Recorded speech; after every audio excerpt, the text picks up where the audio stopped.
Hello, everybody, and welcome to this live stream organized by European Pirate Party on the freedom of speech in China. It's my pleasure to welcome a few honorable guests who are representing their experience about how the media are being currently controlled and restricted, and how is the work of foreign correspondents in China complicated. To introduce myself, my name is Mikuláš Peksa, and I'm a member of the European Parliament elected for the Czech Pirate Party. Together with me, there is Megha Rajagopalan, a correspondent of BuzzFeed News, Ursula Gauthier from L'Obs, and William Young from Deutsche Welle. And of course, I would gladly invite to speak my colleague from the European Parliament, Markéta Gregorová. I think we have a lot to talk here because foreign correspondents working in China have encountered a lot of unwelcome experience. And often they were forced to leave country, especially if their topics were sensitive to Chinese Communist Party. To be honest, I mean, like Chinese Communist Party and the government wages a silent war against them. They has harassment from the authorities, surveillance are being followed, their visas are being deemed, and sometimes we could be afraid even more problematic. Notably, for example, this year, BBC correspondent John Sudworth was forced to relocate from Beijing to Taiwan after he felt threatened by the authorities. So I believe my honorable guests will have a lot of their experience they could share with us, and I would gladly give to the floor to the first one. So Megha, please, stage is yours. Hi, thank you so much for having me here for this discussion on this important subject. So my experience in China was that, basically my history is that I moved there first as a student and then worked at Reuters at their bureau in Beijing for 4 years, and then moved to BuzzFeed News, where I still work, initially to open their China bureau. So I ended up staying for a total of 6 years. I lost my visa actually in 2018 after a report I wrote about the mass internment camps in Xinjiang that included like photography of one, and that was read by a lot of people.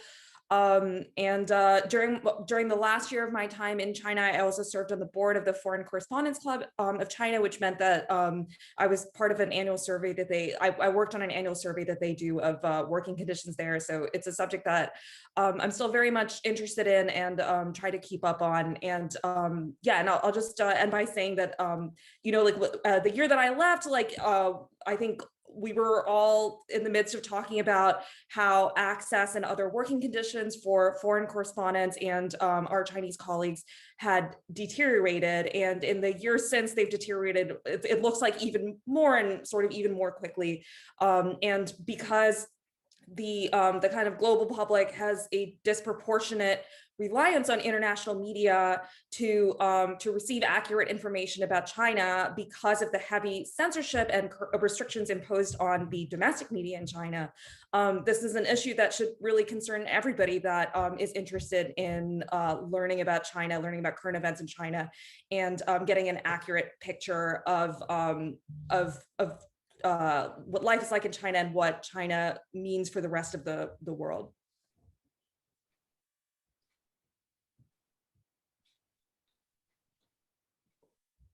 Well, thank you for that, because that seems to be really concerning, as those practices that are or that are happening in China itself are somehow spread via this way to the other countries, and hence affecting freedom of speech, so to say, globally, and that could be really a matter of concern. I would maybe give the floor to the next speaker.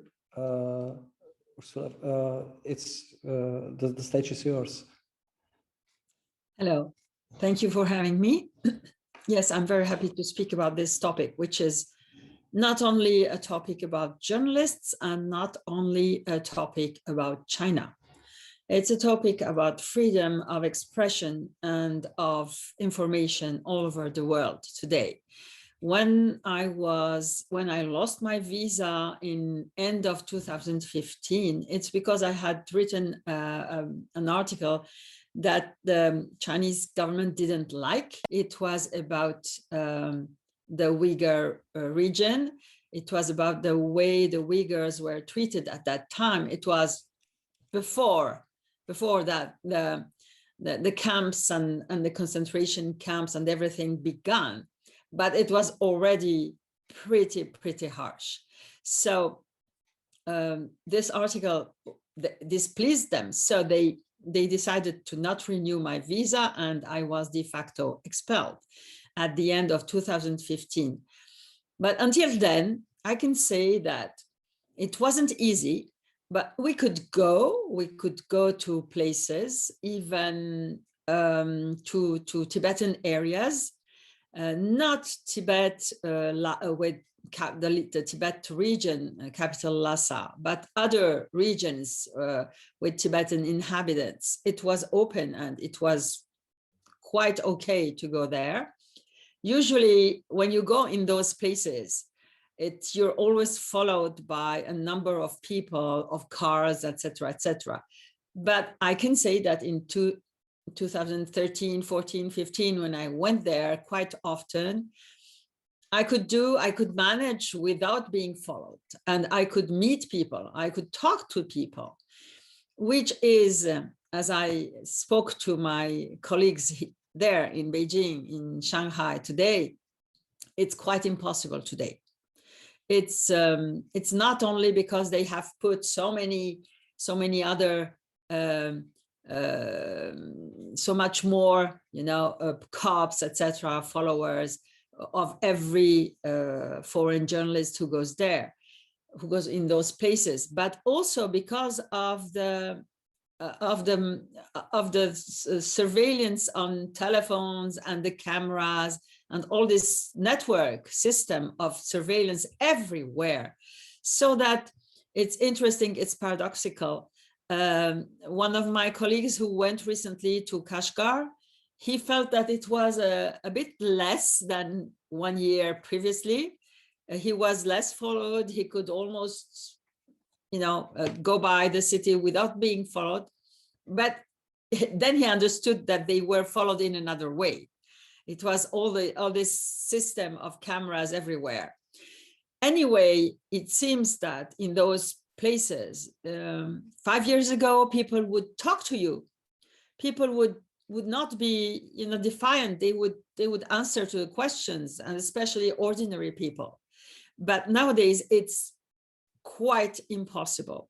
People do not answer to foreign journalists. So foreign journalists are left, in fact, it's almost that they should be in other places and continue to work. It would be more or less the same, in fact, because China is making this craft impossible. It's becoming more and more impossible to cover China. And this is important not only for foreign journalists, not only for journalism. It's important because otherwise there is no way to know what's happening in China. The Chinese journalists have been muted already. It's been already, many years. They cannot write anything. And even the social media, they can't write. Exceptionally, during the COVID outbreak, we could see some civil journalists writing on media, on social media, but that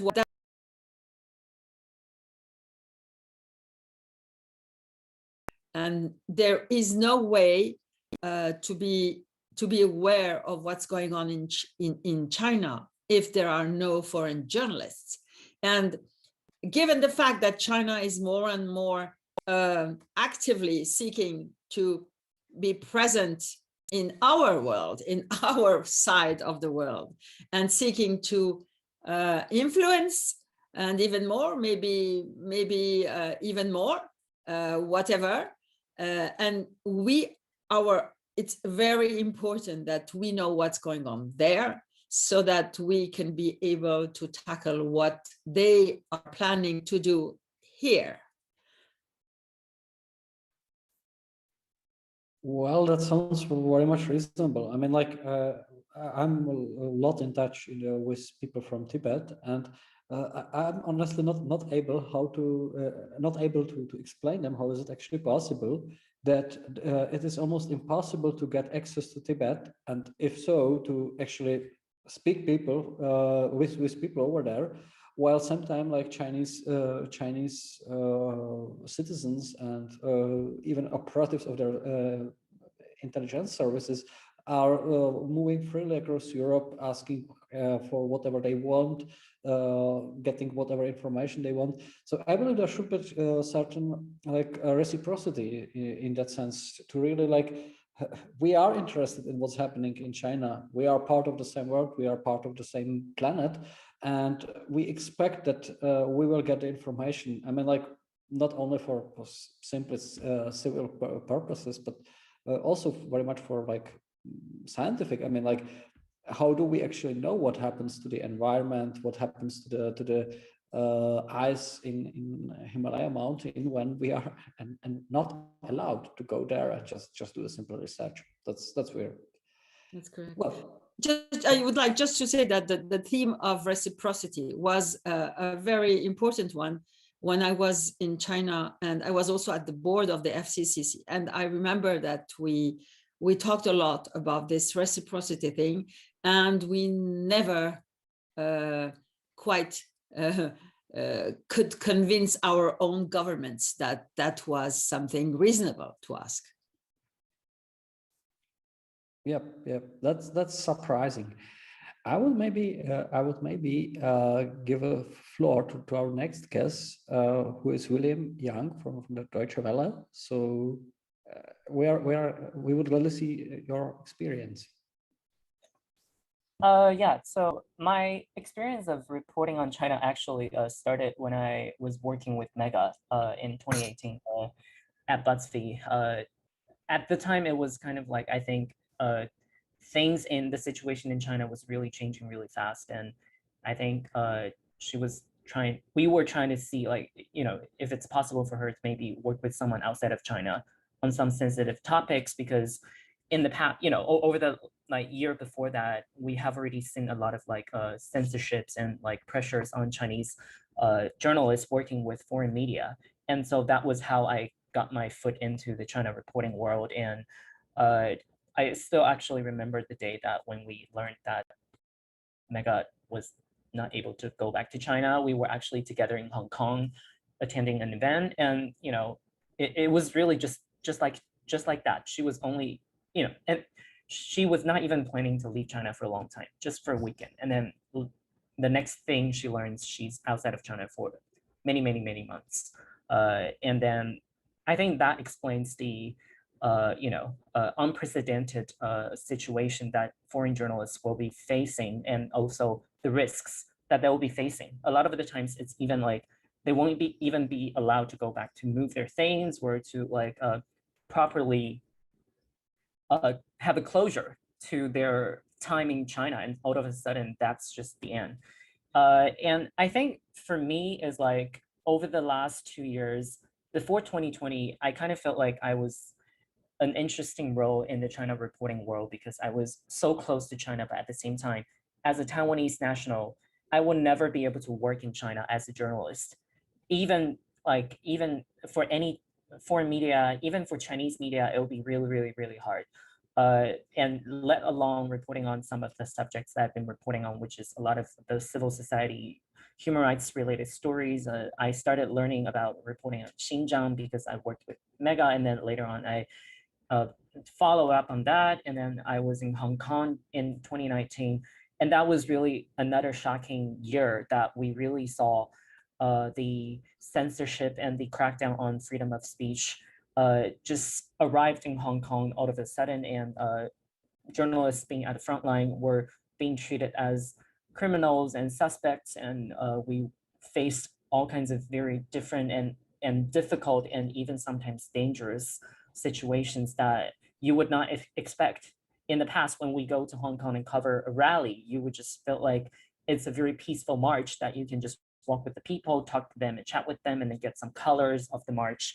But in 2019, after the first 2 weekends, basically everything turns into you need to have all the gears before your organization is willing to send you out there. You need to be able to know how to speak the language to a certain level so you know where to hide, where to go when the tear gas and the rubber bullets started flying over your head. And over time, when we travel to Hong Kong, we just, you know, our luggage just basically becomes like thicker and thicker. And then, so by 2020, in the past, I felt like I was the loner in the China reporting world because I was reporting about China from the outside.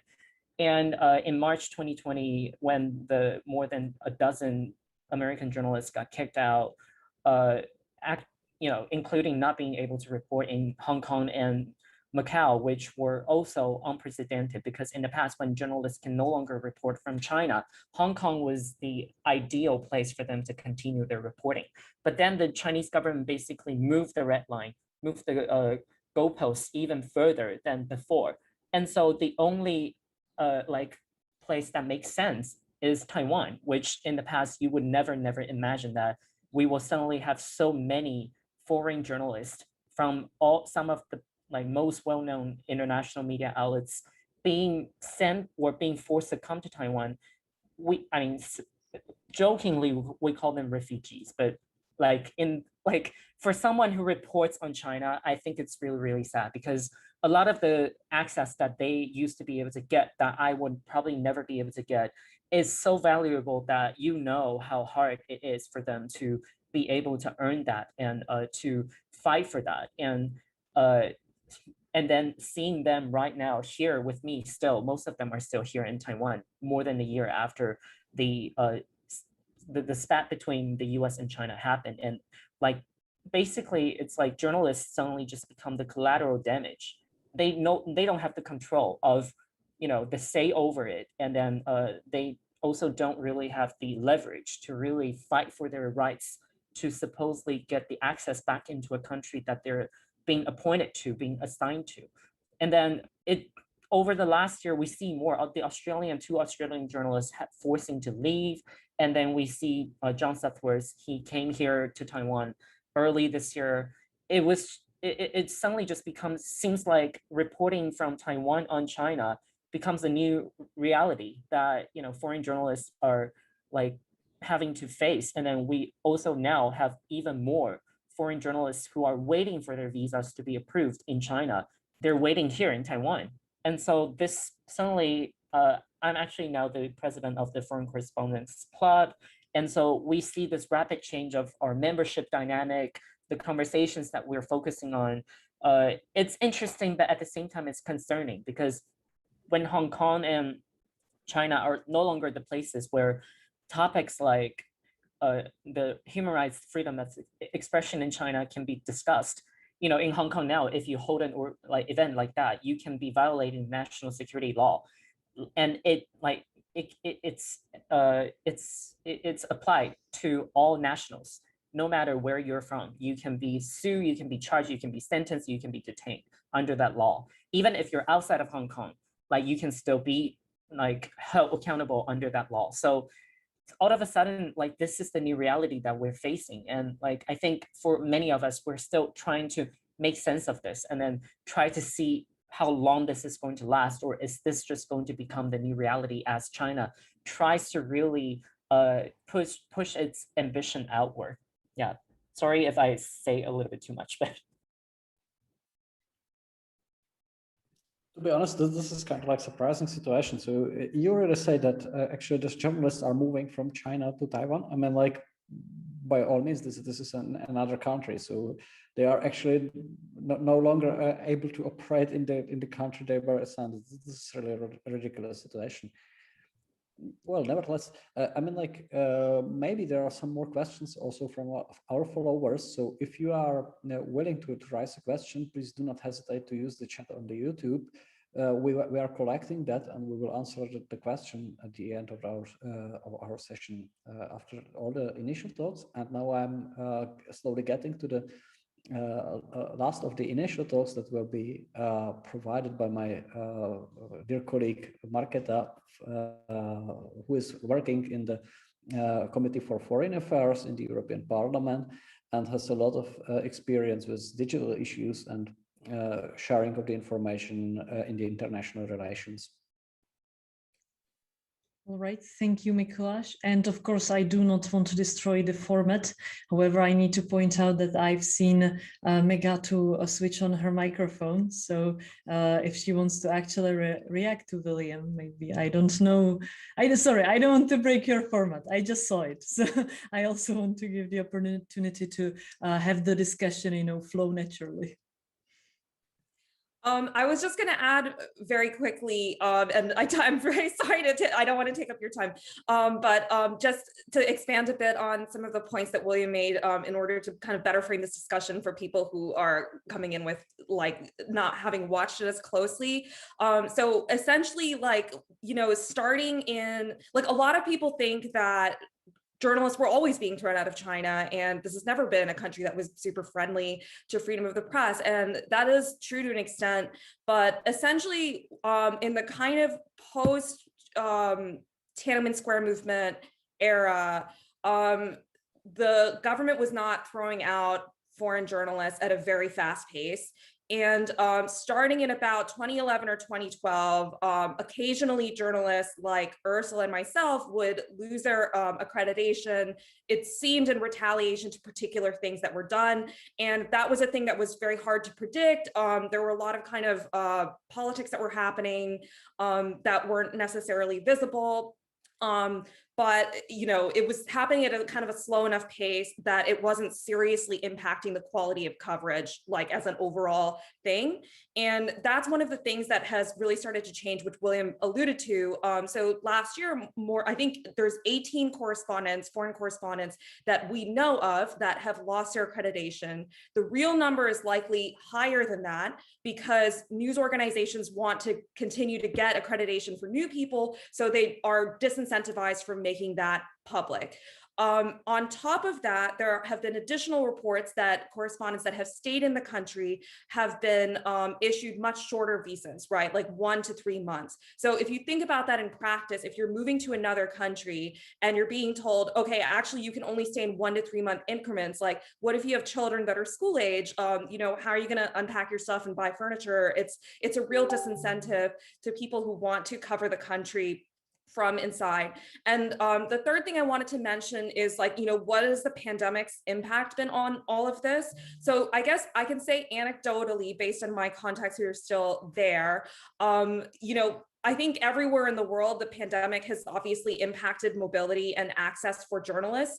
In China, I think it has given authorities with it, like under the government, additional excuses to bar access. So a couple of forms that can take is, like the local government in some in like a town or a city where somebody has gone to report will say you have to either quarantine or you actually can't be here because it's a health risk. The second thing that will happen is that the source will cancel the interview. I think it was a very significant number of correspondents that reported that this had happened last year. I think upwards of 40% said that this had happened to them at least once. And then on top of that, more correspondents than ever have reported that they are concerned about digital surveillance and the use of digital tools to restrict their work. So if you look at the kind of like overall picture of this, like what you see is a kind of like the diminishing of access for journalists in the country is proceeding at a very quick rate. I guess William has already alluded to this, but it would be a shame if we didn't talk about the impact of on Chinese nationals as well. We've seen the detention last year of Hayes Fan, who was a reporter for Bloomberg. She is a Chinese passport holder. And, when someone like that is detained, it sends a message to all Chinese passport holders that are working in the media that the same thing could happen to them. And that is a very worrying signal as well.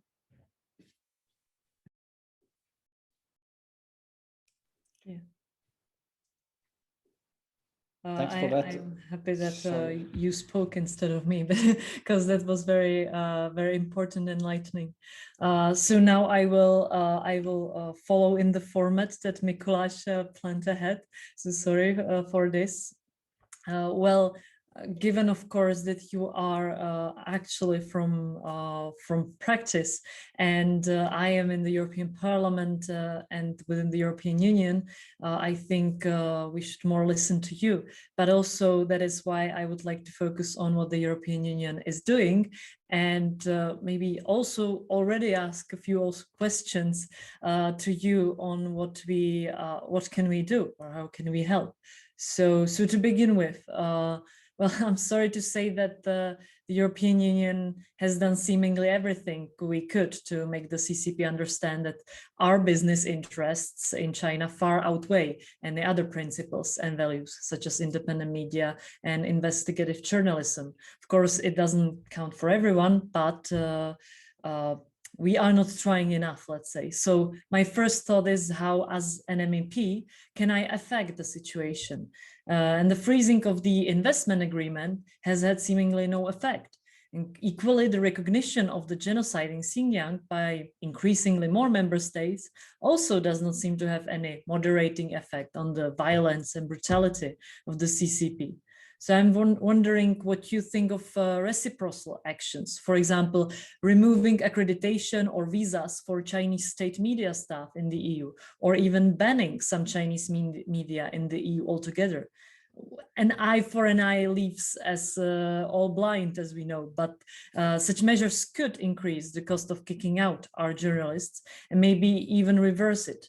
And if not, possible alternative might be open source investigations that, for instance, Bellingcat is conducting. Or, of course, that is also a question to you, whether you think so. And speaking to foreign reporters is a criminal offense in Hong Kong, as it appears. Just recently, bail was denied for former pro-democracy lawmaker Claudia Mo, jailed for allegedly violating the national security law. And the court documents cite numerous media appearances and conversations with reporters from outlets like BBC World and even WhatsApp as evidence to deny her bail. So given the technological advances in surveillance technologies, not least the imported or stolen technology from the US and the EU, is it still possible to keep sources anonymous? And at this point, I would also like to point out that the EU is finally starting to at least recognize the fate of some European cyber surveillance technology imported to China, and the recast of the dual use regulation should put a halt on that, or at least control it better. But of course, is it technologically still feasible to be a reporter operating in China and keep your sources secure? That is the question. And maybe to conclude with an obvious question for the benefit of both me and the host, Mikuláš, has the delegation of the European Union to China played any role in your work, supportive or otherwise? And what would you wish the delegation or the European Parliament would do to support you? I would really love to hear that. Thank you. Maybe I would answer to the question about the role of the delegation. When my problem appeared, it was in 2015 in November, October, November. And then at that time, the delegation was very active, and they organized some meetings of the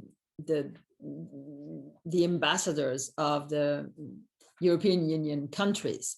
And in fact, they were ready to do something more public, and to go public about their what they asked, but they couldn't do it because not all the countries agreed, and especially my country did not agree. So there is a problem there. I mean, if you are still depending on all the members to be okay, to be all right, to do something, we will never do anything, I think. So maybe your first, as MPs, I mean, what I would suggest is to get rid of this way of voting things. Unanimity will never work. It has to be a majority, something. Okay, that's the basic thing. The second thing is that yes, our countries are more interested in commercial benefits than in any other benefits. And this is very short-sighted, because even our commercial benefits will be quite quickly very in jeopardy because we are losing everything, and we are ceding all the everything that we can do in front of China. So this is a very bad way of calculating things. It's very short-sighted, and it is also, I think it's only the MPs of the European Parliament who can change this. The governments themselves will not do it. I don't believe it. So if you elected MPs, you are able to change that, to have some kind of constitution of the European Union, which puts, the principal values in the first place and then the others. Okay, that maybe could work. What I'm saying is probably you can't do anything against China besides blocking the vote of a commercial accord or an investment accord. But you can do much on a more profound and basic way. That's what I came to believe after seeing how it goes. And in fact, what you did with the blocking of this investment accord was really very important. You said that it didn't change China's attitude. That's probably true for the time being, but it's a big slap. It's a huge slap. It's a huge slap in their face and on their strategy of, advancing little by little, by small steps, and getting this and that in the name of exchanges of this and exchanges of that. This has to be stopped. So this was a good beginning anyway. So I applaud to your vote.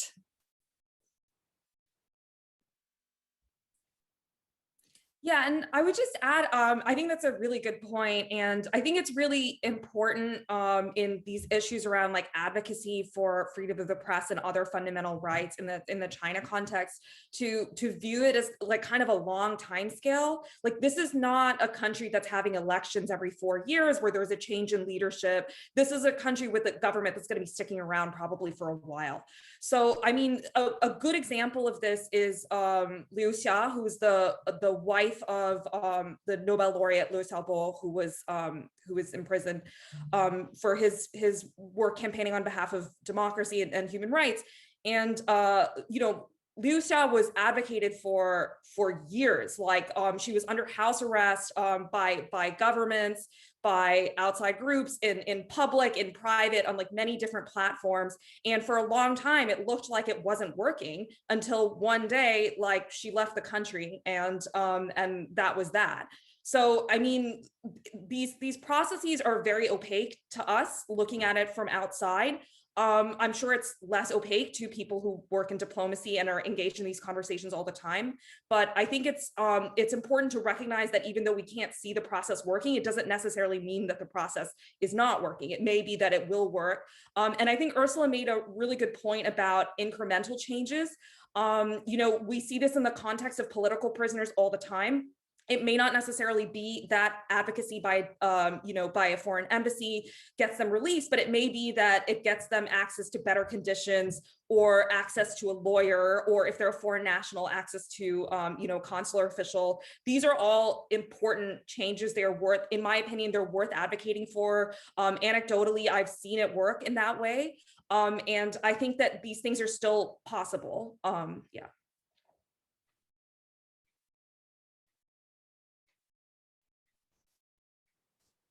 I guess I didn't really have that much to add, because I think Megha and Ursula have both already touched on a lot of the very important things, especially when it comes to human rights. And I guess the other thing is that what I see as an encouraging sign is that Western diplomats and Western governments have been really trying to work very united in a very coordinated way over the last 2 years, at least, when I have been covering so much of the trials of the very prominent human rights lawyers. The most recent one is the trial of the citizen journalist Zhang Zhan, who was sentenced to 4 years on December 28th last year. That and then we have repeatedly seen the public appearance of Western government representatives being physically present outside the courts, even if they know that they cannot make it into the courts, and also being very periodically and consistently engaging with the family members, especially the wives of some of the most prominent human rights lawyers that are still now in detention. I think these attentions given to their family members, is that it's really a level of, like, I can't say full protection, but at least it gave them some safeguard that the government will not be dared to really just like disappear them one day, and they will be like not seen in the public sight. And also the ongoing work to offer or to work with the government back home, or like to get some of the prominent activists who have been put under house arrest were essentially not being able to make a living in China because they have been deprived of all different rights. Their licenses were deprived. They were not able to get any jobs because wherever they tried to get interviewed, their potential employer will be warned by the local government that if you hire this person, you will face A and B consequences. And so, like, the fact that these people continue to be able to have the chance to like live a new life outside of China, that means a lot. And I think this will continue to serve as a way to, I think, give the support to these very few individuals that are fighting so hard for the principles of rights and freedom that most of the democratic countries believe in, and I think all the European Union states believe in as well. And I think this will be a very important point. And then, of course, like maybe this coordinated fashion can then be reflected back into Brussels itself, or like, the European Parliament, the European like unions, other like organizations. I think this mentality and this mindset and logic will be very important when it comes to how to deal with China, not necessarily going head to head or like going tit for tat with them, but rather is to stand firm on your ground as a coordinated voice, so that when you're being, when any of your member state is being pushed or pressured, you will know what is the better way to respond. And that will, I think, not give China so much leverage to just get anything that they want. Thank you for that. I mean, like, there is really a lot of that has to be done by the Western governments, the European Union as well. I mean, like, maybe it would be good to remind how the system currently works, because sometimes people do expect a change, but it's not really that simple. I mean, like, you mentioned also that at the beginning of your answer that there should be a majority vote instead of unanimity. I mean, that touches actually the Council of the Member States. I mean, like in the European Parliament, we have normal procedures. However, the Council of Member States has this strange habit that simply one bribed prime minister of a EU member state can easily block operating the whole bloc from doing anything, basically. And we see it in a lot of fields, like the foreign policy, the tax matters, and so on. And this is actually a very painful problem. However, it cannot be easily addressed within the European Parliament, because basically they are like our counterparts. We are not kind of like we are to be, so to say, equal to them, but not overriding them. But what is important is to keep it in mind when it comes to the national elections, because this is actually like the composition of the Council of the Member States is being decided in the national elections.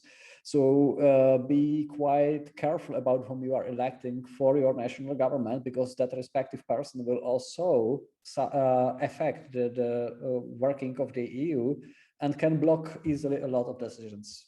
I could tell you long stories from my own country, where the prime minister is enjoying his powers in the European Council in order to suck European money without any control and any limitations. However, there will be an important occasion to address it.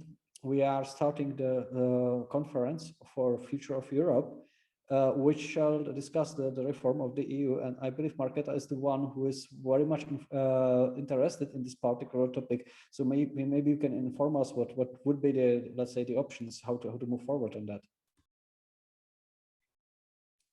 That's an interesting question. Because of course the Conference for the Future of Europe is still also finding its way among all the European citizens and all the so-called agoras or groups that are trying to put together topics that the EU should focus on. What I know from how we coordinate, at least within the Czech Republic, because there, from the level of the whole European Parliament, there haven't been still the first meeting, so I can't talk for others. But for the Czech Republic, we are trying to coordinate or at least inform people about these possibilities and also coordinate so that they support each other's proposals, which is a very important part, because the Commission, of course, wants to but can't address everything. So it will be pretty much similar to liquid democracy. I think it's how is it called, where citizens from all over Europe can support each other's proposals. So it's good to find your supporters beforehand, where they support your proposals, remove any duplicities, so that only the proposals that has the biggest potential are voted on. But that's from the point of view of ordinary citizens, which I personally find as the most important. But from the position of the EU institutions, I can give you now much more information, as it's still in the work in progress. Yeah, I am not proud of that, but it's also the doing of pandemic, because the original idea was a lot of in-person meetings, and they didn't account for that, for this. Yeah. Well, the whole COVID pandemic was something a little bit unplanned and complicated a lot of things, but yeah, but for sure. Maybe to add quickly, also regarding the unanimity and ideally qualified majority vote that we all want, actually, is that, well, that is definitely something that at least the European Parliament, I am certain, will push for. The problem here is that there will be a lot of member states again that will disagree with this, and already several member states, sorry to already say it, but issued some kind of letter that they do not want the Conference for the Future of Europe be in any way influential on the founding agreements of the European Union. Therefore, there would be no possibility to abolish such things as the unanimity vote in the Council of Europe, European Council, sorry. So of course, that's just a few member states talking now, and it is still possible to push against them. It is just that it will be very difficult, and this is one of the biggest barriers that we are facing. And I do not know what else to do than to really also appeal to citizens that, these governments are also representing you, and they are not here to judge, what's best for you. So if you want a qualified majority, then that should absolutely happen. That's also upon our shoulders as legislators. I would say that for a long time, what happened in the European instances and European parliaments, people didn't really care because it was too far away, and just it was about some commercial deals and basic agreements on investment and this and that. So people didn't see in which way this was important for them. But nowadays, more and more, with the people have understood that we have to have an answer to whatever is going on, coming from those huge and dangerous and hostile countries like China, like Russia, etc. So that people just understand that if each country has to give an answer, we will never be able to tackle with this problem. So at last, the utility of the European Union is becoming more and more obvious for ordinary people. And I think that this talk of China and of Russia and everything is an important talk that will touch people's minds, and that if the countries, if the governments, they don't want to do it, if the European Council doesn't want to do it, I think the Parliament can do it.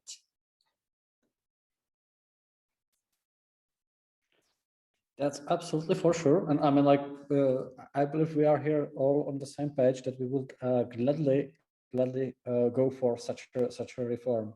And I mean, like, when it comes to the national parliament and national governments, we have had quite some nice agreement already some years ago in the European Pirate Party that we want to change the system, and more or less pirates from all across Europe are agreed on that we want to do it independent, whether we are from Germany, Czech Republic, France, whatsoever. I mean, like, we want to change the system. So if you want to change the system, vote for pirates. That's quite simple. Well, I mean, anyway, there were some questions provoked by from our followers by the question, and one very interesting or philosophical is actually coming from Germany. How do ordinary people notice that their right to information and their opinions are restricted? I mean, like, for us looking on China from outside, it seems to be obvious, but how do the people inside do realize it? I don't know, Ursula, want to start? Okay, from what I know, because I have lived in China for a very long time. I have lived all in all 17 years, and I was a correspondent for 6 years. And I have studied Chinese, I speak Chinese, it's fluent. And so I have many friends, and it was very easy for me to get in touch with ordinary people. And when you talk to ordinary people, especially in China, they are really smart. This is really one of my, it's perpetuous experience. They are smart people. They understand, they know what's going on. So when you go on the social media and you see those tons and thousands of bots or idiots or whatever, that who talk like the Communist Party propaganda, they are paid, okay? They are paid. If those people were free to talk their mind, you wouldn't have had the same result. I'm certain of that. There is some, even the most extreme of the Chinese people, there are some nationalists in China today, and it's not the character of the people, but it's something that was produced by the propaganda, the system, okay? It calls on the nationalism. So you might find nationalists, but even them, they just don't like this government. they know that this government is limiting their action, their freedom, their thinking. They know that. So, in fact, if there was a little bit of real freedom in China, the Communist Party could be toppled very quickly. That's what I think. So that's why they are so keen in putting so much control of this society. And if they want to control us outside China, it's in order to have a better control on their own society. It's in order to cut all the relationships so that their society, they can be sure that people won't have any way to react, etc. But the Chinese people are very smart and they know what's going on. They're not ignorant. They know that the information is totally under the control of the government. And it's not very difficult. If you just look at all the official papers, and there are only official papers now, you will have the same titles, even the same word by word, the same, cover stories everywhere. So people should be really stupid not to see that. And what I'm repeating, the Chinese people are really smart and they know what's going on. Well, I'm usually defending right to copy stuff and ideas like sharing is caring, but the way how it is implemented in Chinese propaganda apparatus is obviously not going to improve the situation at all. Well, and those are really like interesting experiences. That means that actually it could happen that one day the people in China realize that the Communist Party is actually not that strong as one would expect, and there could be an alternative to what we do see now. Well, let me keep my hopes at least for that. Well, we have had some other questions coming from our followers. There is one rather technical. Do you think that hardware like Huawei and software like Zoom infrastructure outside of China poses a threat to freedom of speech? That's very much technical. I don't know who wants to raise that. Maybe Markéta, you are the one to answer that. And could you please repeat it, because I did not catch the gist of it.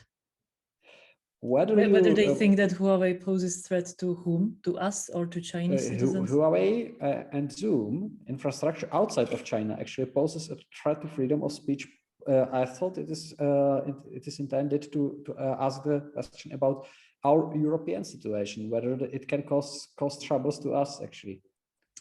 Well, naturally, there is the law, Chinese law, that makes that forces Chinese companies to provide the Chinese government with data of their users. So naturally, you have to account for that if you are using any software or product of Chinese company. The law is there, and there is nothing we can do about it. And I would be very happy if any also listeners or viewers today would take this from this meeting, that if they are using such technologies, their data can be abused in such a manner.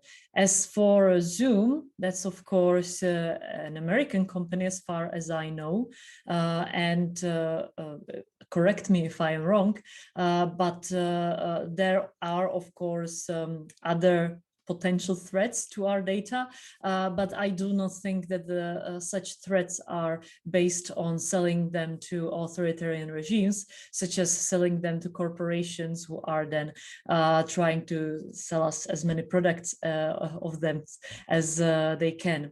And of course, the whole problem with surveillance capitalism is that you can't really track what these corporations are doing with your data in general. So it is very difficult to have any control over them. So even if it is Zoom and, you know, it is American company, and we consider in Europe, America still to be quite a democratic country to some extent, then of course, we also know that their legislation doesn't really protect our data, such as, for example, the Europeans' GDPR legislation.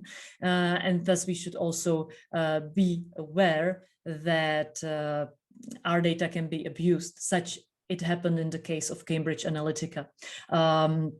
For those who don't know, from listeners and viewers, it was a case where actually a London-based company abused data from Facebook database of millions of users, and then pretty much, to very simplified, caused Brexiters to win, and let's say also was involved in the terrible happenings in Myanmar, and also got involved in the presidential elections between Trump and Clinton. So yeah, there's a lot of potential for any abuse, but also I don't know how to connect really Zoom with China, but maybe I am missing something, sorry.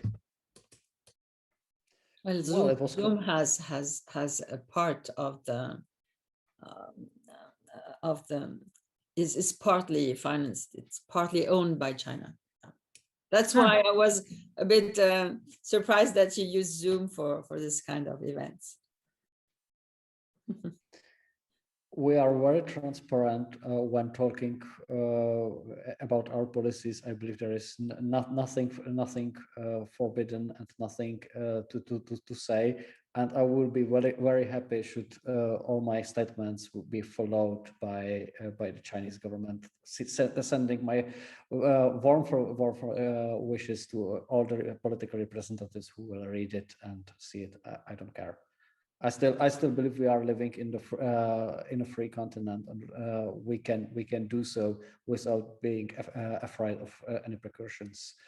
And yes, the question was raised by one of our followers, and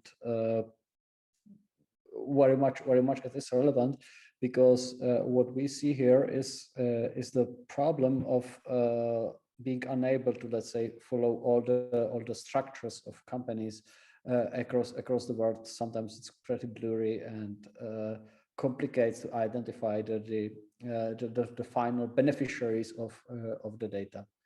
And as said, I mean, concerning the fact that from time to time we see some armed people storming. What we see here is the problem of storming the parliament in the United States. I mean, like, it would be much better to should we have better control over our data than we have right now. Mm-hmm. Maybe there is another question. I will read it as it was stated. Since we don't expect the Chinese Communist Party to change the course on human rights and freedom of press anytime soon, how does the future of reporting on China look? Is there actually a risk of the regime becoming so opaque that we soon won't be able to learn about the human rights abuses at all? How do you perceive that, actually? I can speak to that. I think it's really important to not see this as a binary. Like, I mean, it's not going to be, most likely, no one can predict the future, but most likely this government is not going to decide next year that they completely welcome human rights reporting and completely make like a 180 transition. But a lot of human rights reporting is about, it's about like taking a little piece and kind of mitigating impacts that could be far worse. And I think that that's why, like, we've seen the environment change in such a gradual way over the past 10 years. And I think that does matter. Yeah, and then I guess to speak to the point about, like, you know, what's the future of human rights reporting there, I think that it's really important to recognize that China is not like a tin pot dictatorship that does not care about its standing in the world. You know, it's the world's second largest economy. It's a UN Security Council member. It cares very, very deeply about its diplomatic relationships in the West and its economic relationships. You can see this in the Belt and Road campaign and all of the time and resources that it pours into convincing other countries to stand with its foreign policy positions. If it didn't care what other countries thought, then it wouldn't do that, right? The government wouldn't do that. So what that tells you is that it doesn't seem to me like they're keen to completely sort of isolate themselves. I think if you want to facilitate things like foreign investment in Chinese state-owned in Chinese companies, they're not state-owned companies, but sort of their national champions, which is clearly a priority to them. You have to create an environment of like sort of some facilitation of information for investors. You need some assurance that there is a kind of a functional legal system for foreign investors there, and some kind of freedom of information. So these are all kind of incentives for the government to still allow, some kinds of reporting. Obviously, they have significantly reduced the space for it, but I think that it shows that there is like still room to do that reporting. And I guess like if I were going to make an argument to the government, I would say that I think actually everybody is losing at this point. Like if there's no correspondence base there that can report freely, then the Chinese government is also losing, because that means that there are a lot less stories about kind of really normal things in China, like the way that people live, like the economic policies and the impacts of economic policies. Like when I worked at Reuters, we used to do so many stories about things like building public infrastructure like trains and how that impacted rural communities, the gap between the rich and the poor, which is a really important social issue that impacts, hundreds of millions of people. All of these stories are being lost out. And the stories that end up winning are kind of big geopolitical stories about issues like Xinjiang, the South China Sea, and other kind of like high level subjects that can be reported on from outside from a policy standpoint. But the result is that the coverage becomes like kind of dehumanizing, because you don't see the actual people that are being impacted. And I think that's really a loss.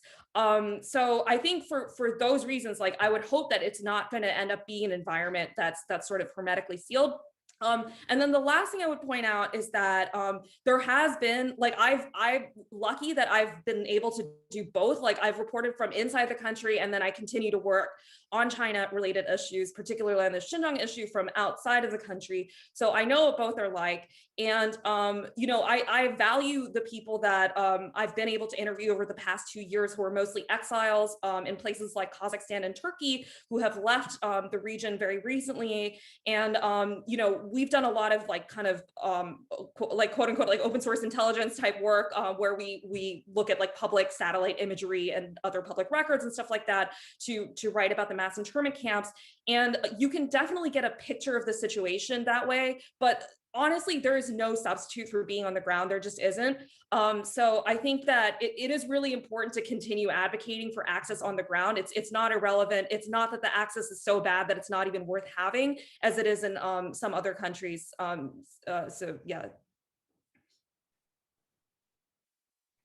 I guess I just wanted to like follow up on what Megha said, which is I absolutely agree with the fact that the Chinese government's growing I guess authoritarian way of like managing the country, but also like expanding that authoritarianism to places like Hong Kong is really not doing it, like serving in its like, I guess, interest. Because just like Megha said, like nowadays, like every day, my coverage area is mostly China, Hong Kong, Taiwan.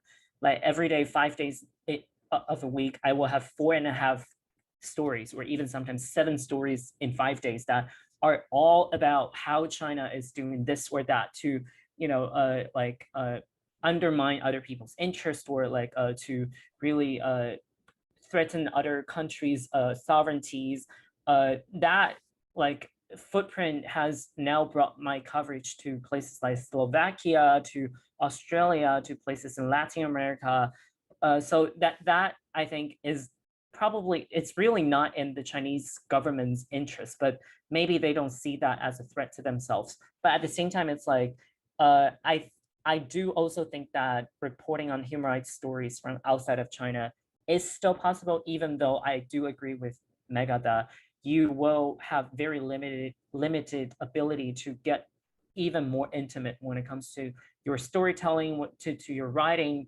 But sometimes when a reporter is actually not inside China, for certain individuals who are hoping to get more outside exposures, they actually feel more free to speak to you because they felt like the chances that the conversations or the like he will be immediately tracked down by the government is less likely because you will not be sitting in his house. You will be on a phone call or like at least like using some kind of like more secure, maybe not completely secure, but more secure ways to communicate. And then they feel actually less threatened to speak to you. And that way, sometimes it could lead to possible ways that, you can get some unimaginable access to an exclusive story that journalists inside China will not be able to get. But I think it's also important to continue to highlight the great works that the remaining journalists in China are still doing.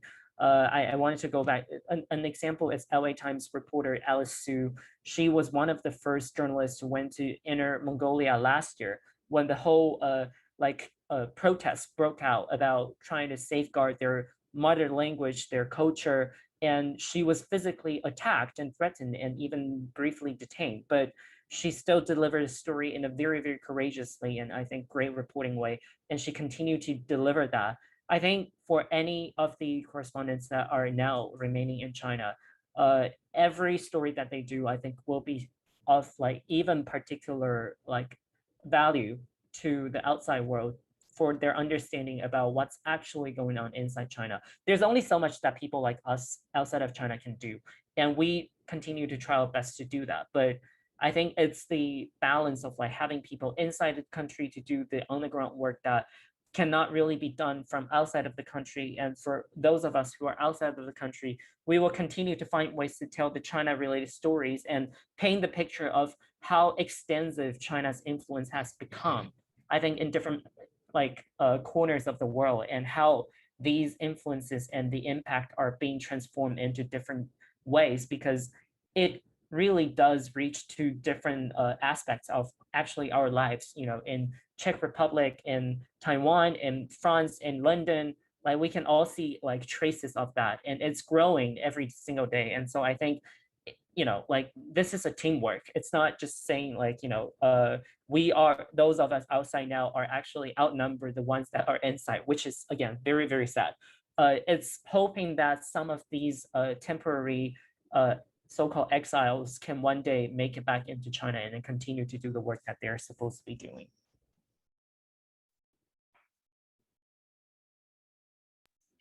Well, I believe that would be very much reasonable, because at the end of the day, China is quite old culture. So, I mean, like restricting access to that whole sphere and that whole society is actually harming humanity itself. So I don't see the point why should Chinese government actually harm its own culture. This makes no sense, and will backfire sooner or later anyway. I mean, we are slowly getting to the point when the scheduled time will be over. So I would maybe use the opportunity and give you the time to you to maybe give some final word, if you wish, to our followers who were so kind to follow until this point.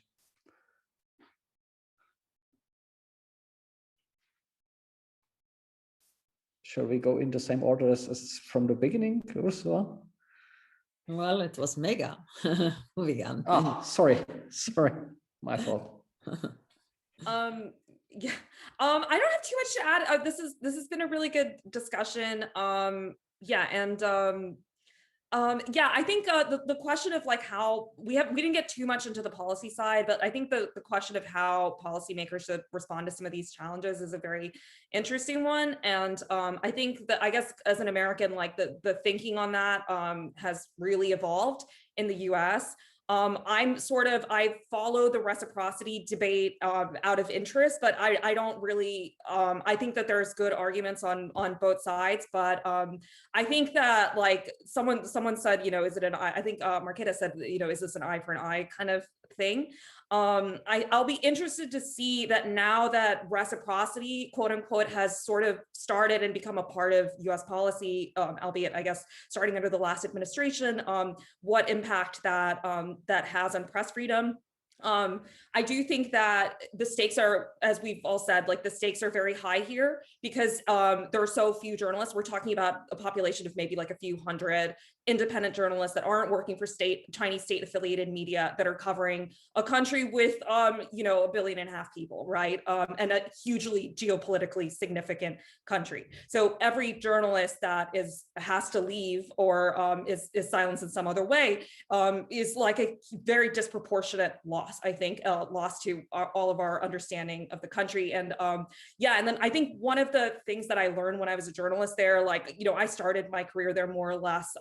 Yeah, I mean, I very much had the mentality that I was just a cub reporter and that I wasn't going to be able to make that much of an impact in such a big country. But what I realized is that because there are so few journalists there, like kind of all of the foreign governments that are seeking to understand China rely very, very heavily on the press corps and the people that are writing about this publicly.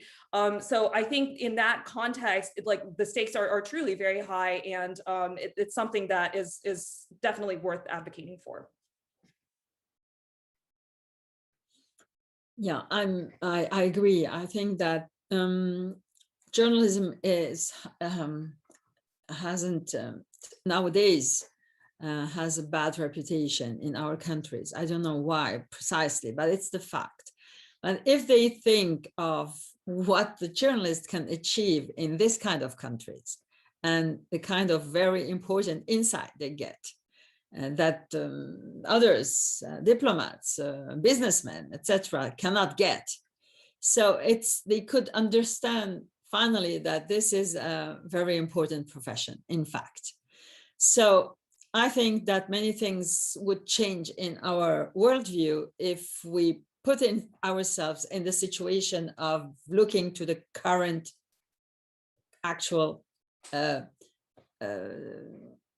power structure in the world. And if you see that whatever we're facing now, it's so huge and so important that we need to put all our efforts to counter it and to try to save ourselves. Journalism is a very important thing. But also, I would say for the people who are hearing, who are now listening to us, even citizen advocacy is really important. I will give an example. In my own experience of a journalist, and when I came from China, when I was expelled and I came to France, I wrote some articles about the situation in Xinjiang, and I couldn't be really free to do that because even in a very enlightened society, in a very enlightened media, not everyone was aware of the importance of this topic. And it's because of reports by Megha and you and other people there that little by little, everyone understood that it was important. But for me, we had to wait until we knew that very young French people, like 13, 14, maybe even younger, were interested by the Uyghur cause, that finally I could do a cover story about the Xinjiang issue.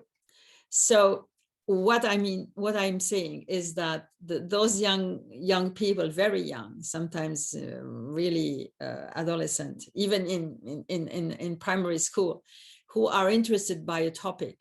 In France, it's a big trend that the very young people are interested by that.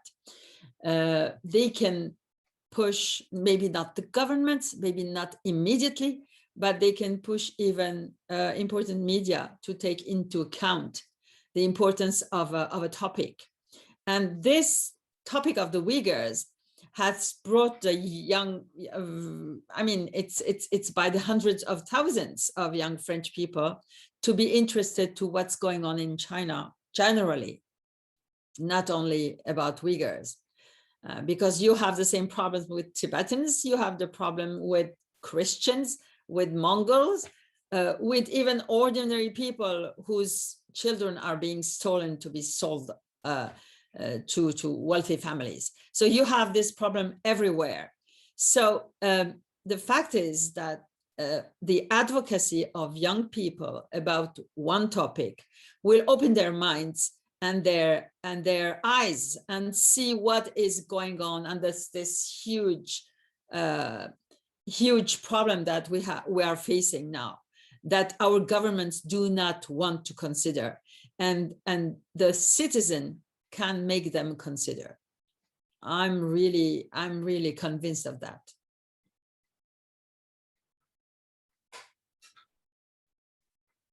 I guess my final words will just be like, an interesting side effect, I think, you know, when so many like foreign like media are forced to at least temporarily, or at least like come up with a more creative way of like setting up their so-called China reporting team nowadays, because of such a high uncertainty that's surrounding the regulations and the stability of actually posting someone full-time inside China, is that it actually, I think, offers some Chinese nationals who used to only be able to work as a support role inside China when they're inside China because of the local law.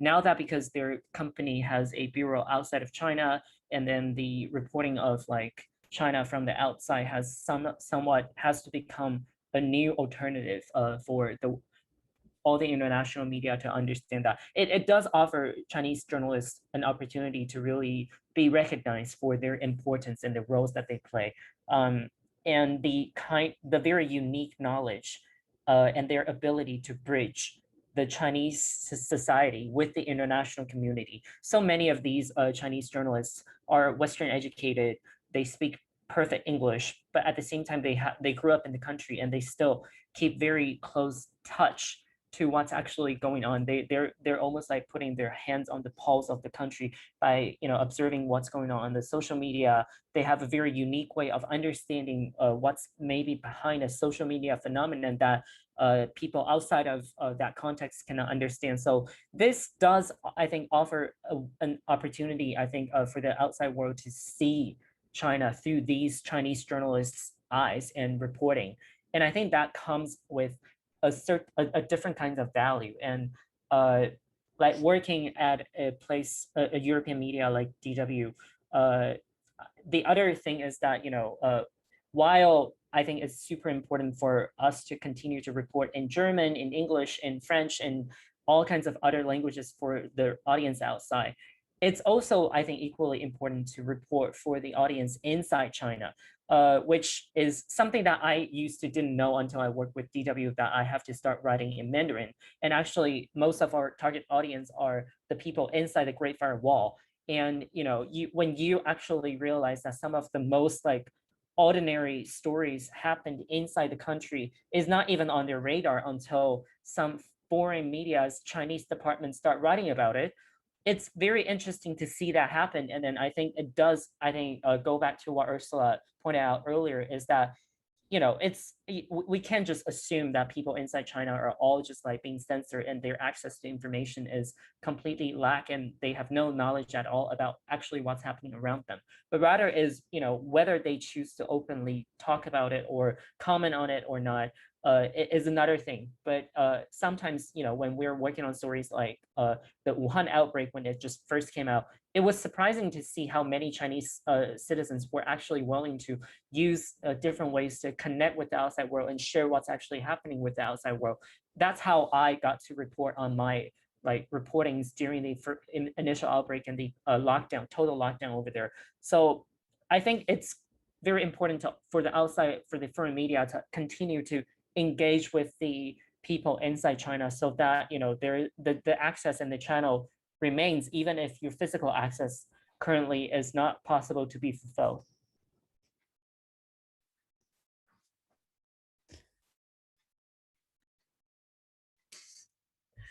All right. Well, after so many important mentions and things that we all should definitely know and work with in the future, I don't really feel like putting more information on the table, and I just want to thank to all of you that came today and enlighten us. And what you said is very important, and I think that I can speak for both me and Mikuláš if I say that we are absolutely supporting you and also the cause, and we will try to do everything in our power in the European Parliament and within the European institutions to support this cause. So thank you.